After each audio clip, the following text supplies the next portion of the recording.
Hey, this is Daniel for Adorama. I'm here in Central Park today with Tiffany, and we're making portraits here in the park using natural light.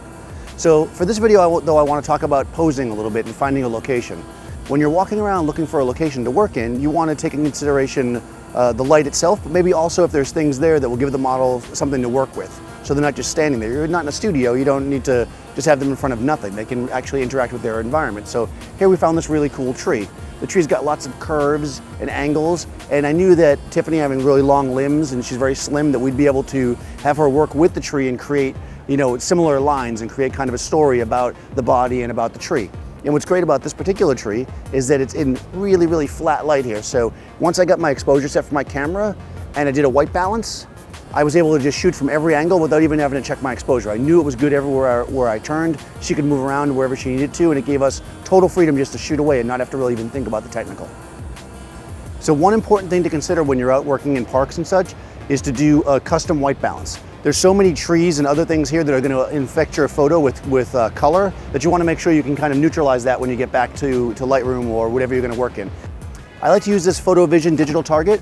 It pops open like one of those little reflectors. It even has a reflector on the back if you want. And you photograph this in your environment.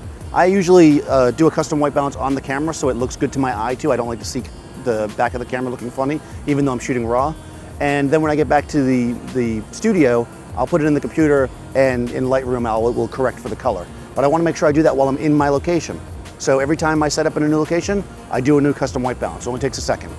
So when you're in an environment like this and you find this great tree, my first thought was to do all full-length shots because I want to show the length of the tree and the curves of the body and stuff. But I'm here and the light's beautiful, so you want to also make sure that you're shooting three-quarter shots, shoot some portraits, move around, so you can get a variety of different shots in your location. So when you're searching around for your locations, like in this case we found this tree, also consider what the model's wearing. When we first got here, Tiffany was wearing kind of a big loose shirt, and she struck the first pose, and I could see we couldn't see the curves of her body, which is what we wanted. So we had her change to just a simple tank. It doesn't take away from the shape of her body or the tree, and it's very neutral in the environment.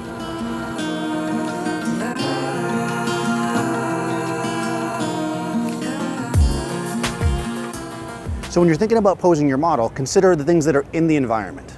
Don't just put the model in front of things, but have them interact with it. It'll create a much more lively shoot and get some really interesting shots. Thanks for watching. Be sure to subscribe to our YouTube channel, and I'll see you next time on set.